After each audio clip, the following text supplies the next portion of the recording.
कुंभ में साधु जो आते हैं, हाँ, वो साधुओं में कौन कौन से साधु आते हैं? सारे साधु आते हैं, सारे संप्रदाय के आते कौन हैं। कौन से संप्रदाय है उसमें? देखिए, पहले तो है शंकराचार्य ने जो सन्यास परंपरा निर्माण की है उसको बोलते दशनामी सन्यासी।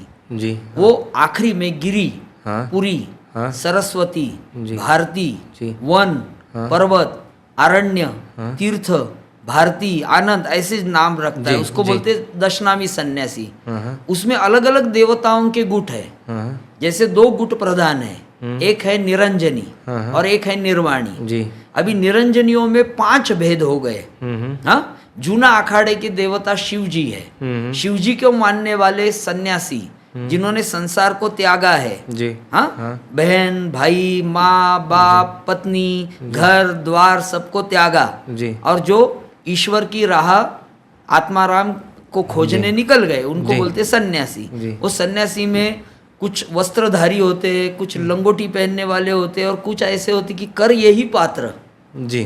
कुछ नहीं रखना है, और दिशा यही अंबर, मुझे कुछ रखना नहीं है। बराबर है। तो वो दिगंबर सन्यासी भी होते हैं। तो ये सारे लोग आते हैं। जैसे निरंजनियों में भी जैसे शिव जी को मानने वाले, वैसे भगवान षणमुख कार्तिकेय को मानने वाले जी। हैं। हाँ। सूर्य को मानने वाले आनंद अखाड़ा बोलते हैं उसको, अग्नि को मानने वाले देवता। ये अलग अलग 5 भेद है। निर्वाणियों में कपिल महामुनि को मानने वाले जी। निर्वाणी है, अटल गणेश जी को मानने वाले हैं। हाँ। और कुछ उदासी है, उदासी संप्रदाय, ये गुरु नानक देव जी के पुत्र हाँ। श्री चंद्र महाराज ने शुरू किया, जो पेशावर तक पंचायतन देवता का प्रसार हिंदू धर्म का किया।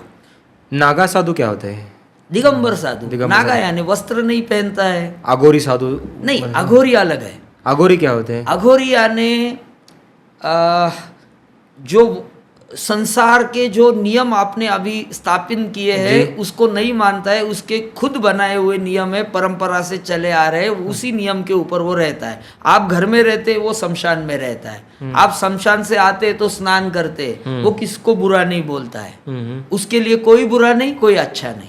मतलब उसके बारे में कुछ जानते होंगे आप, अघोरी साधु के बारे में? उनके क्या रिचुअल्स रहते हैं? नहीं, वो एक गुप्त संप्रदाय है। ऐसे बहुत सारे गुप्त संप्रदाय और गुप्त साधनाएं हिंदुस्तान में चली आ रही है हजारों सालों से। जी। हम भी उसके बारे में पूरी तरीके से नहीं जानते, और जानते भी है तो बताने के लिए आज के समाज की इतनी मानसिकता नहीं है, क्योंकि ये सोशल मीडिया का दुनिया है। और दुनिया में आपको देखिए, ये विराट कोहली कितना अच्छा खेला, हिंदुस्तान के लिए कुछ किया, तो उसके ऊपर भी गाली गलौज करने वाले, बुराई करने वाले लोग हैं। तो ऐसी स्थिति में हम अपने धर्मों के रहस्य को क्यों अपने लोगों के सामने प्रदर्शित नहीं, करें? जैसे कुछ अच्छे लोग हैं जो जानना चाहते हैं कि वह क्या होता है। कोई अच्छा नहीं है भाई।